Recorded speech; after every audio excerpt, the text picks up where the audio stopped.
On October 17, 1989, the World Series between the San Francisco Giants and Oakland Athletics was set to captivate millions. But as the game began, an unexpected force struck. At 5:04 p.m., a powerful earthquake, measuring 6.9 on the Richter scale, rocked the Bay Area. The iconic Candlestick Park shook violently as players scrambled for safety. With the stadium filled with fans, chaos ensued.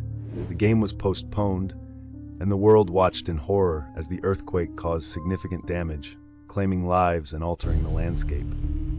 The event became known as the Earthquake Game, forever etched in sports history, symbolizing resilience amid disaster.